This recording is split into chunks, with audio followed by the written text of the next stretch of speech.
All right, everyone. Good Friday morning to you at Empowered Soul Network. What a great way to start the morning. It's sunny and bright here in Des Moines and in Iowa. And I think there's some sun there. Sandra's face looks bright and happy. No, no sun. All right. Well, welcome everybody. Sandra's joining me today. We're teaming up, interviewing today, and we're just really pleased and excited to have the president of the Wayshowers College, which is a worldwide spiritual education organization, Francisco David Coll. He goes by Tiger Coll. We're going to have a wonderful conversation today about his journey in life and some of his impressions about what's happening spiritually out in the world as we are moving forward in the next cycle of years. So, Tiger, welcome. Hey, thanks for having me. Great to be here.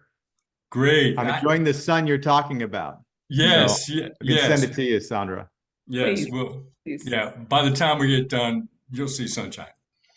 So, Tiger, we really happy to bring you on because in our Empowered Soul Network, we're just being able to interview a lot of people who are engaged in their spiritual work. Sometimes it's just very practical, nuts and bolts, like helping people overcome their childhood traumas or whatever that might be, to people that are very esoterically involved in the bigger picture of life in the universe and so on. And I know the college has been a hallmark that your father founded, well, over 50 years ago. And it went worldwide through the inner peace movement and so forth. So it's a forerunner of a lot of things. And yet, here we are today with you spearheading all of that. And I just wondered if you could share briefly with us the kind of the journey that you experienced maybe growing up in this worldwide movement and taking it on yourself after the passing of your father and just what all that has meant to you. All right, sure. Thank you for the introduction. When I introduce myself, my normal thing is I'm Tiger Cole, and my purpose is to free people. And how all that began was my father, as you referenced, Francisco Cole, he and his partner Maria Cole started a movement that became multiple organizations and movements and departments and programs. But in short, it was really all about helping people free themselves personally, spiritually, and to empower, you know. So they were kind of at the early parts and the tip of the spear when all that started happening in the late 50s and early 60s, type of thing. And they pretty much, the whole message of uh, you are energy, you're a life force, you're a soul. You don't have a soul, you are a soul. That was the fundamental of the whole thing, right? It was as part of the bigger picture. And then there was a lot more to that. And their journey to get there is, I probably would say, I would probably use the word mystical, probably would be that word. I was, we'll pull it all together one day and put it out there. But just the serendipity and the way things came together, so that more of these types of programs could be out there was pretty amazing. And I'll go into a little bit of that. But in short, when I came along, a lot of this programs and the development of all this had really peaked up. So I've kind of came into the world with all that. So there was, like 6 or 7 different programs going on. It was worldwide at that point.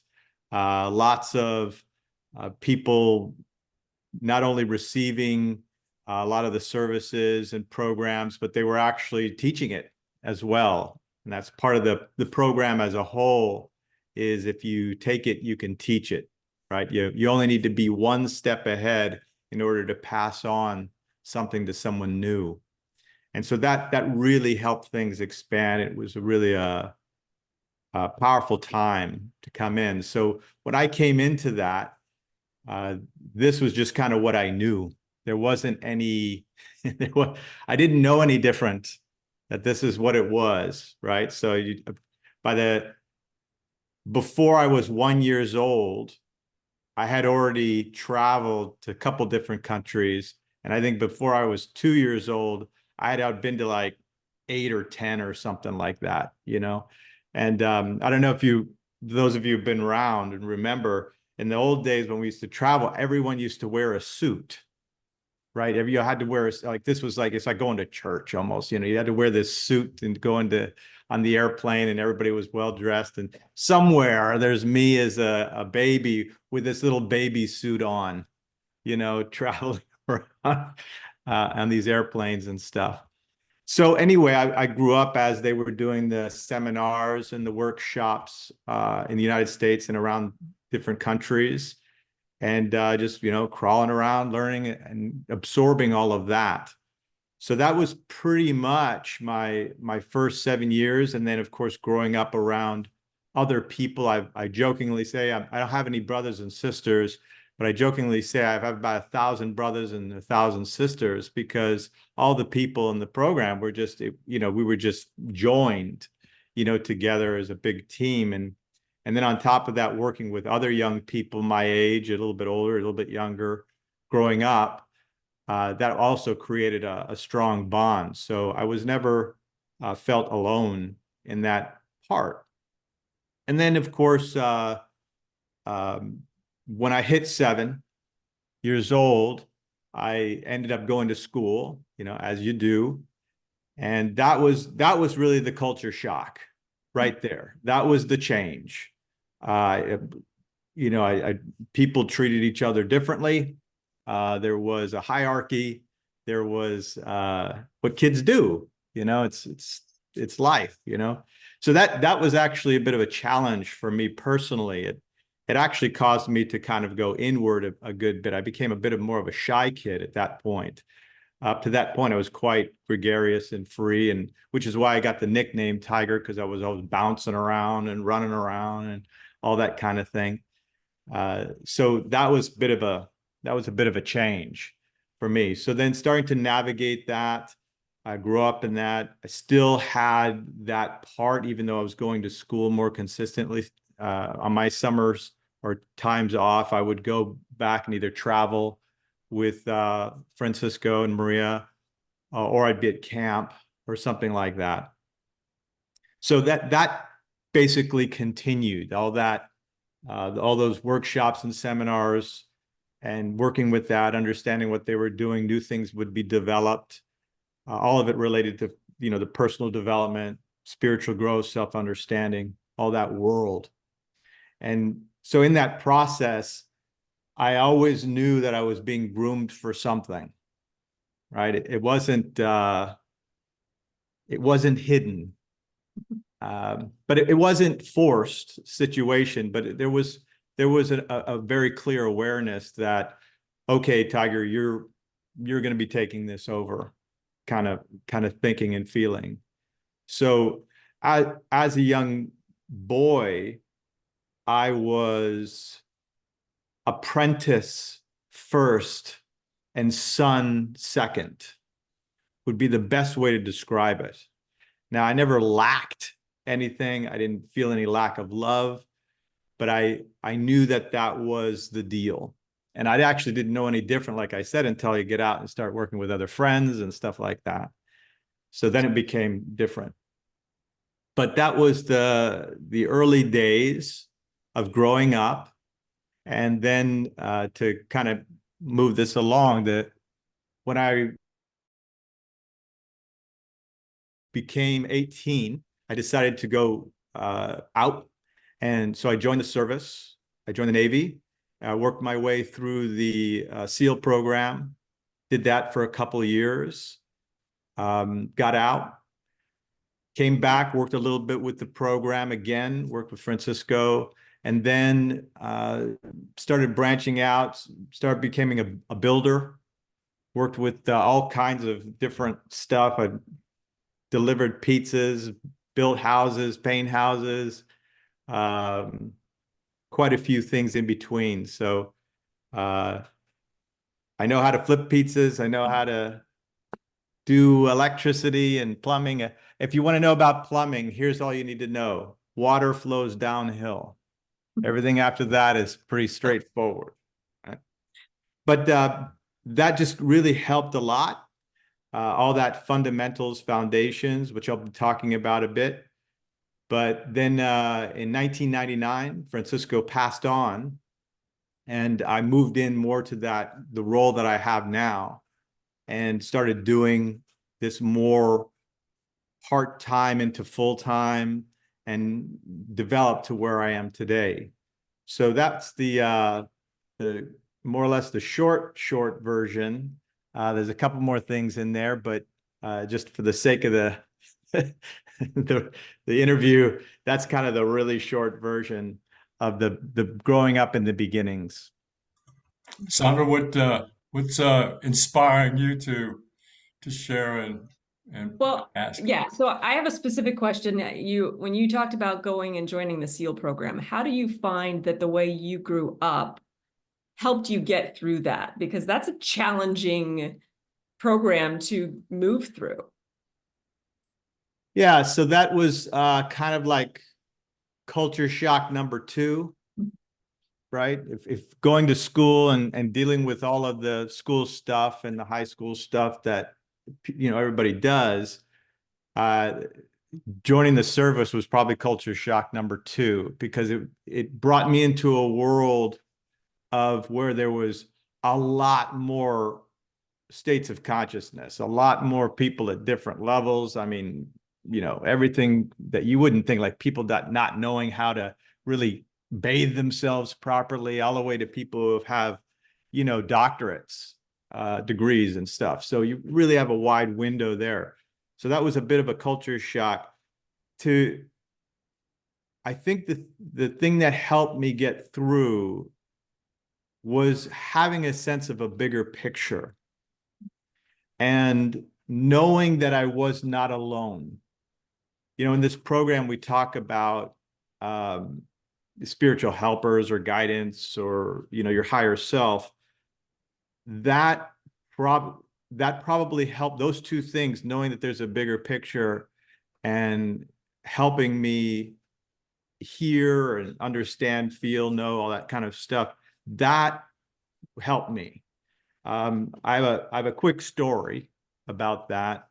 When you're first trying out for that program, the SEAL program, you go through a couple months of training, and kind of in the end of the first third of that training, there's something called Hell Week. And basically, they want to try to get you to quit. They're going to see if you're going to quit. That's the game. So for the most part, everybody runs for about a week with little or no sleep. And they just basically see if you're going to knock out, fall out, or drop out on request, as they like to call it. But basically, you got to ring a bell and you quit. And so just to give perspective, my class started with about 125, I think. I might be, but it's about 125. And we ended with 25 after it was all over. So I think we started on midnight on Sunday. And so about 24 hours had rolled over, right? And we had lost over half the class, or more than that was gone. And we went into this pool area, and we were just swimming, and basically you were doing laps. This is like at 1 o'clock in the morning. You're in your little tidy whities, right? Half naked. It's really cold. It's California. And so it's at night, it gets really cold, cool down. And it was cold. But anyway, they have you running these little races in the pool. And if you lose the race, you have to go race some more. The winners get to go into the locker room where it's warm. So there's this tremendous incentive to just win, right? And somehow I was in the boat crew that I was lost. So we were always at the end. So we're always shaking and everything. So anyway, the whole thing's over. We go into the locker room. We're kind of the last group to go in. And we're in there. And, you know, it's warm in there. It's just room temperature as opposed to outside and you're cold and wet. So everybody just settling in, and because we've been going, everybody's sitting in, they're relaxing, and then everybody's starting to do the because you haven't been sleeping for over 24 hours and you've been running the whole time. So all of a sudden, here comes the instructors in. They're yelling, screaming, throwing stuff. And, there's some terrible infraction that we all did that we didn't know about. And they said, well, you're going to get your clothes on and we're all going to run to the ocean and we're all going to go get into the ocean. And this is what we knew this was going to happen, right? There wasn't any like, oh, we're going to do this bad thing, but then we're going to give you something good. Now they tell you this is what the bad thing we're going to do, and that's what we're going to do. So I think a bunch of guys just disappeared right there, right? They just like, I didn't see them. I wasn't paying attention to people leaving. It's just, I could feel that there were people gone.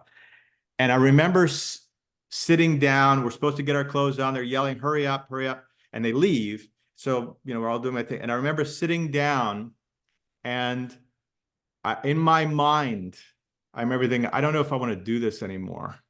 This is just, what am I doing this for? This is dumb. Why am I hurting myself and pain and all this kind of stuff? So I started questioning all this.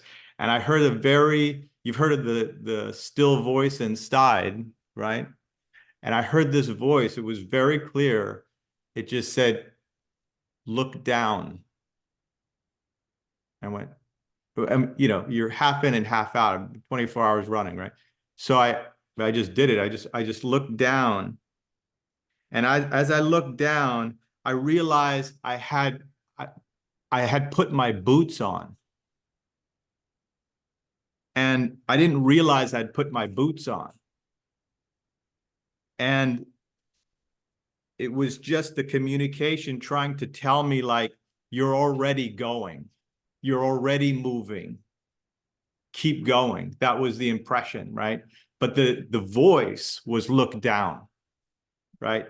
And so I, begrudgingly put my boots on and I stopped complaining about that in that moment, at least. And so that was an example. I had another one, but that was an example where something came through to really help me and guide me and keep me going on something that clearly I had decided, but probably in a bigger picture, that I needed to go through. Because I've not received that kind of information or that guidance or that direction, or that feeling when I'm on a wrong path. So when I'm on the path that I need to be, it's interesting how there's extra support. Even if I'm having challenges doing it, there's extra support there somehow. So that's like the one simple little message that came through. All the rest of it was kind of like, when things are going tough, I'm able to kind of float up. Okay, let's not get into a space where I'm just sucked down into it. That's that awareness of the bigger picture. So those are the two things that stood out to me. But it was overall, I wouldn't change it for the world. And but having that bigger picture, working with guidance, that's been critical for me to make sure that I kept going forward.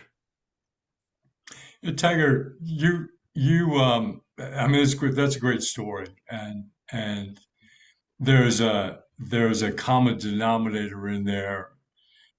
People that go through their challenges and their pains and their thises and searching for things. You just got back not too long ago from a very successful lecture and workshop tour in Australia.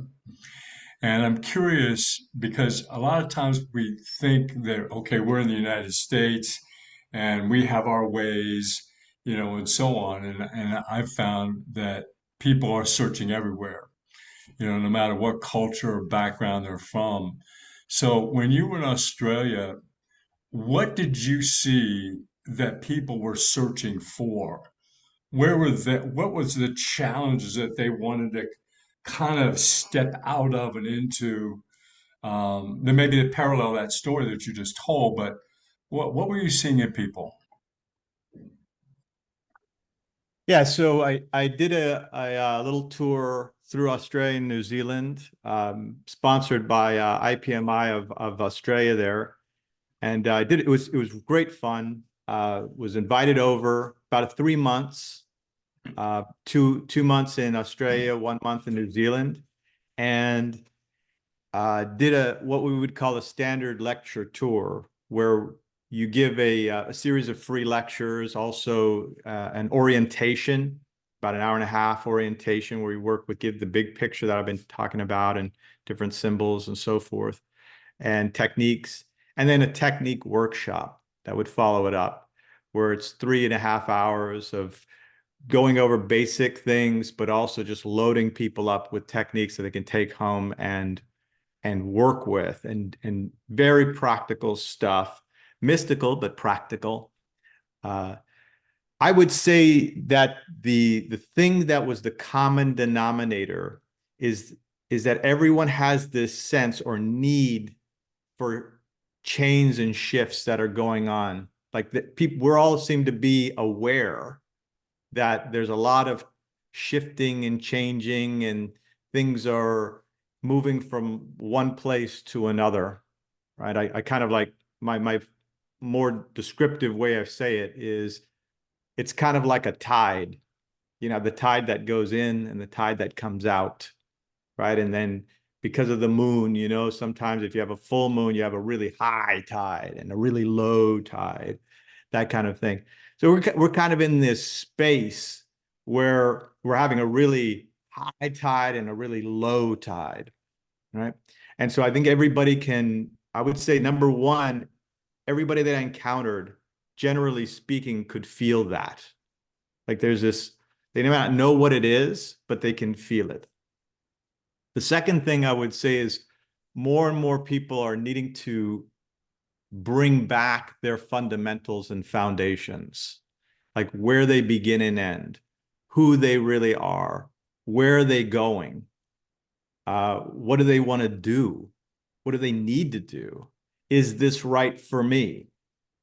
All those things that, while that's always been part of the deal, that's always been part of the need to understand, I think there's a hyperness to it. There's a need for it that's greater than in the past. So going around working with people, making sure that what they're doing or what I'm doing is not only clear, but it's practical. It's basic enough to go through everything, right? I'm sure most people have heard, the KISS, keep it simple. I like to say, keep it simple, spiritual, right? But you have to keep it simple. And I've realized now that when I share things and people share things with me, I can no longer assume.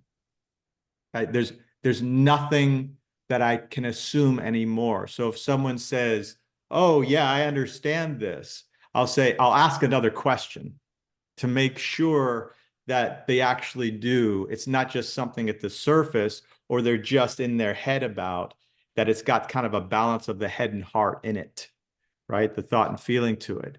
So I would say that there's an awareness that we're in this age and this time of shifting. And number two, that fundamentals and foundations are a necessity, that they're practical, that I can work with this in everything I do. That is to say, that is what I'm thinking and feeling. Is that working with my physical body well? Is that working when I have my relationship and my communication with the people that I love and work with?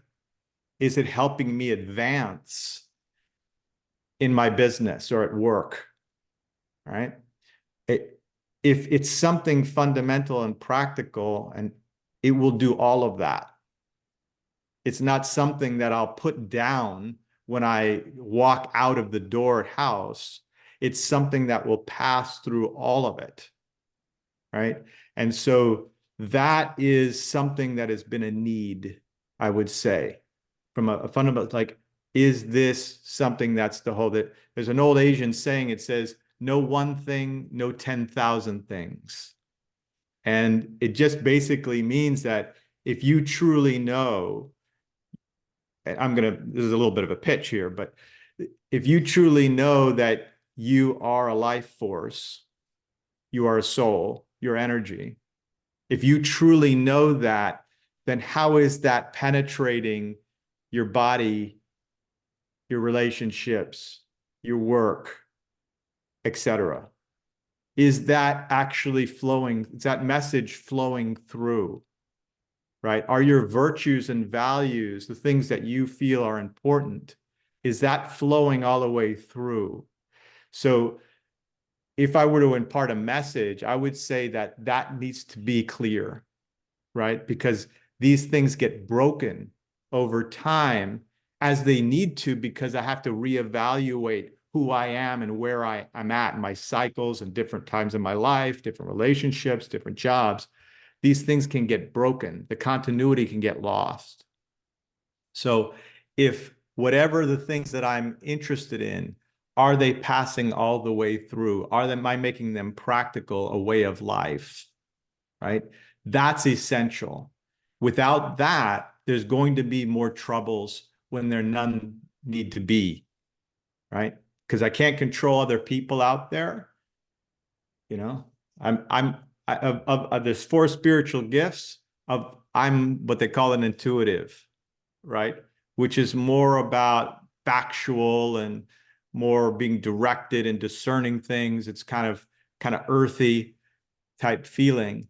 And so, when people have free will, it's kind of like, well, that's terrible. Sometimes, they just did what I said, they wouldn't have any trouble, right?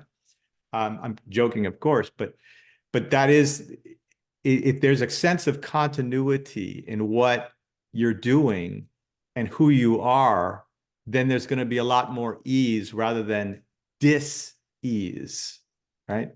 So I'd say my final wrap up for that, my little thing here is 1,000 years from now, what are you going to have? What will I have? 1,000 years from now, what are you going to have? So if I can float back up to that big picture, then you're going to have something that has continuity and it covers everything, right? You're not going to be worried about the toaster. You're not going to be worried about what other people think of you. You're not going to be worried about whether you're dressed right.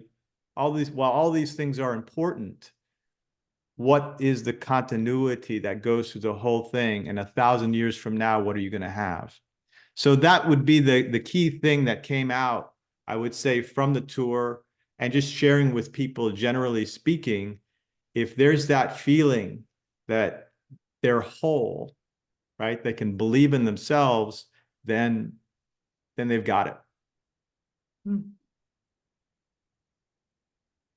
Tiger, that's obviously a very deep and profound message you were just sharing. What's an example, like a tangible example of how you apply that personally in your life? Sure. So one of my desires has to do with believing in myself. This is an area that is important to me. I'm a sensitive person. I'm a relaxed type person. I'm affable. And so I need to be able to believe in myself. Otherwise, I'll doubt. Right? Things can move in and create doubt. And that's where the confusion moves in. Doubt. So I need to believe in what I'm going to do today. Right? When I set my day up, am I really involved in it, or am I involved in something that someone else wants? I have to measure that. When I'm working with people, do I believe in them and what they're saying? Right? Otherwise, it's just a face show, right? I'm just in there. So it helps me discern who I need to be talking to at length and who I need to be talking to in short, right? So that's like one piece. Another piece is um, my health and well-being, right? That one's a little bit, most people could probably relate to that. Okay, I want my physical body strong, right? So I exercise, or I do those things. I want my health, body, and my well-being there. So what am I engaging in other people? When I have an argument, is that healthy for me? Right? So I need to be able to set my boundaries with people, but is what I'm getting involved in, is that actually healthy for me? So if that's important to me, then there has to be a continuity across the board. So if I do have those situations that I run up against, and I do, where there's challenge or I get into my funk, I can't afford to be there for very long because that's important to me. So I have to either call somebody, I have to do a cleansing technique, I got to do something to change that and get out of that because that's important to me. It has to be something that I'm going to help me get from here to here. And that's two little examples. There's others, right, that we could probably go on for, but am I making something that I feel that is important in my life, actually bringing it into the relationship, bringing it into the conversation, bringing it into work? Am I doing that? And if those things aren't lining up, then all I need to do is start reorganizing myself or pointing my nose into a direction that will have that, right? I don't have to dump everything that I have. I just need to reorganize what I'm doing toward that. That means I have to be accepting to new people coming into my life and accepting that people may move out of my life, right? So I'm either going to be loyal to what I've come to do to myself, or I'm not going to have much, because it's impossible for me to be loving and respectful and loyal to other people if I don't really have that for myself. And there's tough choices inside that I have to make. In other words, just to wrap it up, is this thought good for me? Is this habit that I do, right? I have this habit that when I go around, I overeat when this happens, or I have this habit when I, get into this argument, this happens, right? Or, I have this habit of getting too excited and too elated and too over the top where I lose perspective of everything, right? If those things aren't helping me, I need to be open to bringing new things into my life. And I know it sounds really easy and fun while we're all standing here in this nice environment, right? But then when I get into the tough times, can I do it, right? So am I part of something that has continuity, right? Am I releasing forward to have the flow, right? As another key word, does your life have flow, right? If it's choppy, right? Oh, I can't wait to get out of work. Oh, I can't wait to get out of the house, right? If there's a chop in it, it's okay. I'm aware of it, but I just need to reorganize myself. In other words, I need to just point my nose in the direction I want to be so that those things start flowing, right? And if you want to be part of the tide that's coming in and going out, in other words, move with ease, then start making your continuity, make that flow inside you smoother. There's always going to be little rocky roads from time to time, but is the flow smoother? Every day, make it a little bit smoother. If you do that, if I do that, I'm going to be a part of the bigger picture. I'm a part of the environment that we all know is changing, right? I'm going to actually, that's going to help me. The stuff that I go on, that you turn on the news and like you pick this thing up and they tell you all the bad news, right? That everything's crap and all this stuff, or whatever, the politics or the economy or the whatever. If I have a flow, believe it or not, that starts helping me. It starts helping me because I go, oh, here's a need.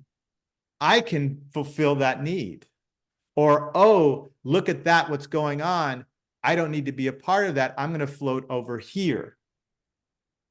But I'm not going to have that if I have all these breaks.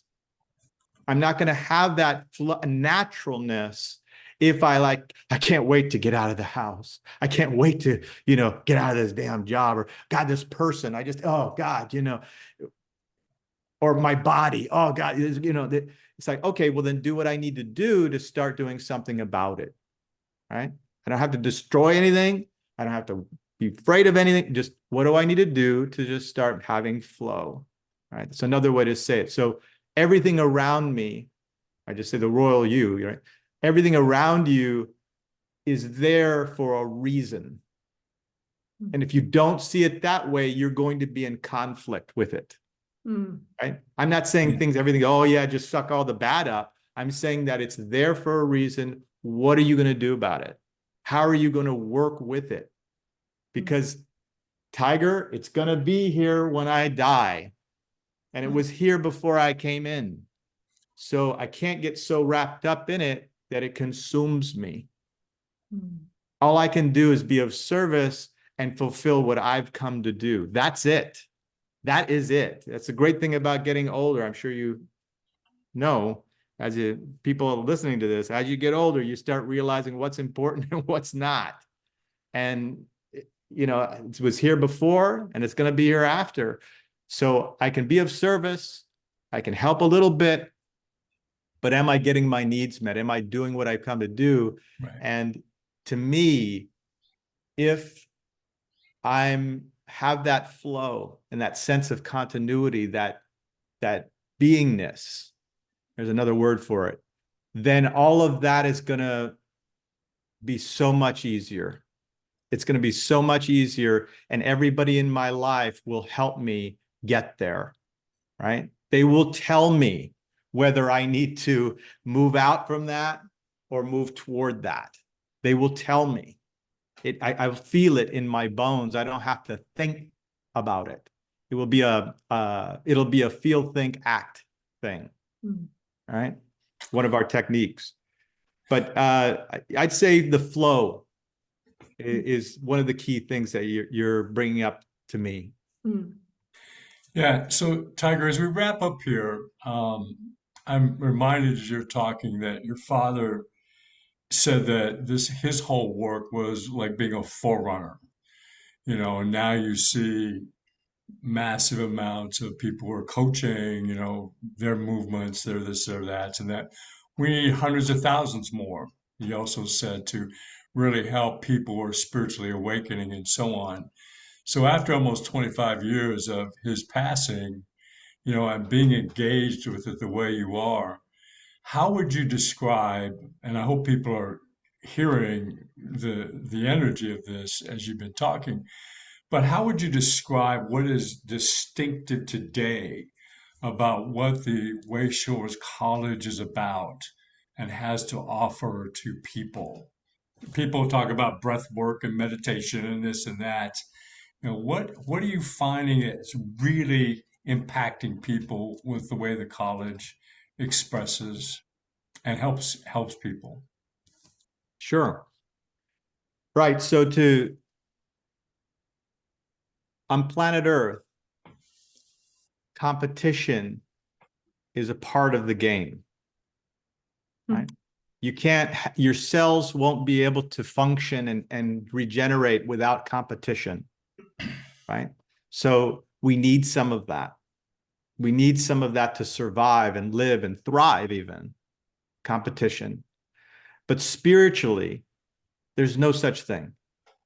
It is impossible to compete with other people because everybody's so unique. That is to say, think of all of the thoughts and feelings that you've had over your entire time. No one's had those thoughts and feelings exactly like you. Even twins in the same family don't have that same, right? So that means the need for those people, the need for myself is going to be unique. Hence, what you're sharing, Paul, is that we need 1,000 more movements and people delivering and sharing, right? And that's indicative of where we are. I mean, for those of us do this work, how many more of these things out there, personal development and these types of spiritual work and are out there now, in contrast to say 100 years ago, even, right? Even 30, 50 years ago, it's just really blossomed and bloomed. So there's no competition because every single one who comes to share something, there's thousands of people that came to work with you. That's just the facts, right? There's no one that can tell me otherwise because I've seen too much. I know too much. So there's no competition, right? Any myself or anyone who's hearing this, if you get into the game of competing your message, competing with other people's messages, you are diluting what you've come to do, right? Just stick to what you need to do and your authenticity, right? And pass on what you've learned. Pass on what you've learned. Remember, you only need to be one step ahead in order to help somebody with that step. Okay. So I'm just laying the groundwork there. So the Wayshowers College is a college of experience. It's a training ground to help people share their message, right? It helps you with fundamentals and foundations.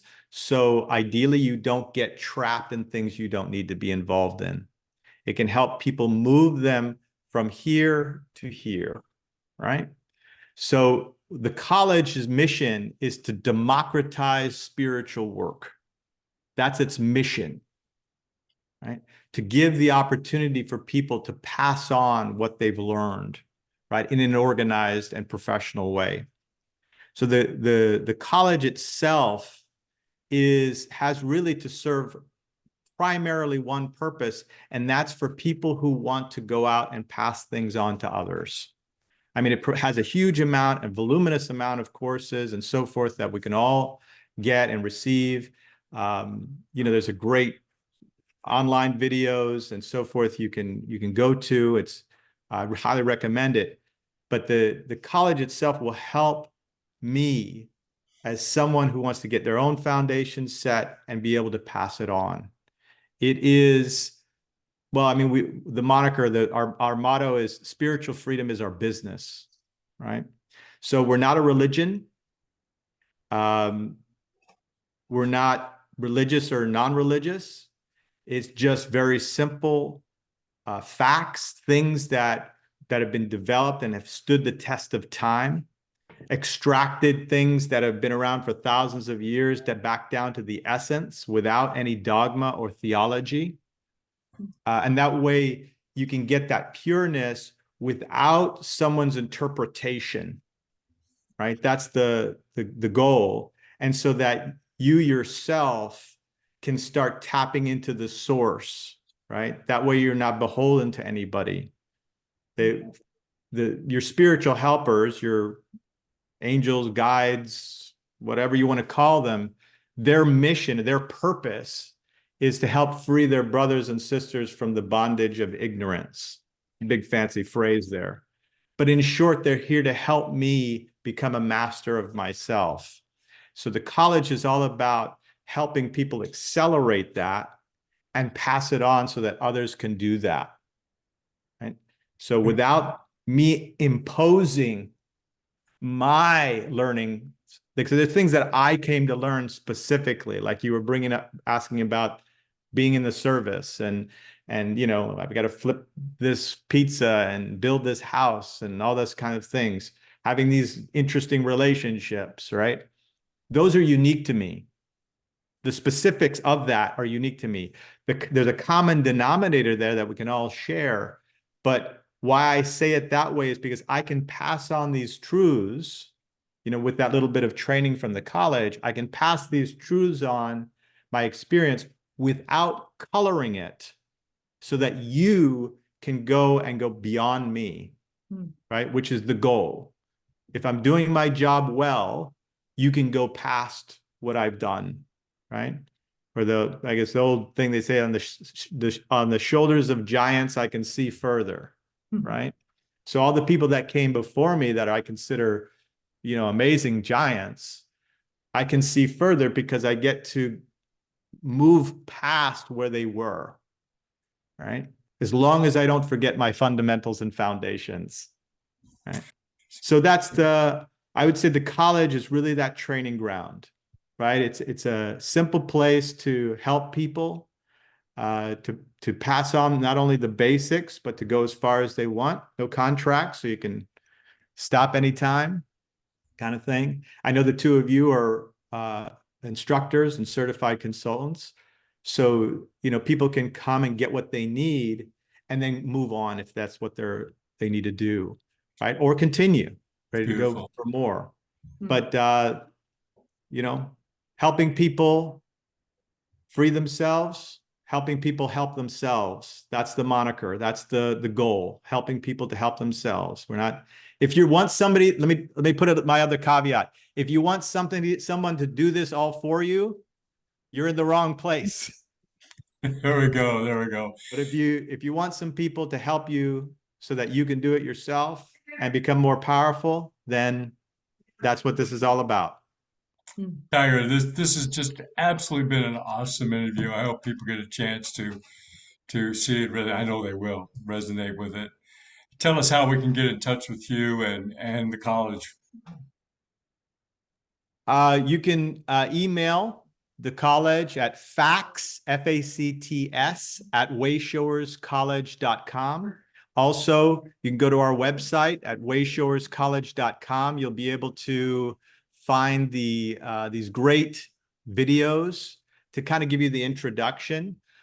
Some of the people here, Paul and Sandra, are also instructors, and they will be able to guide you to the next steps. Beautiful. Tiger, Thank you, thank you so Tiger. much. Sandra, any final words? This has just been awesome. Got chills a lot.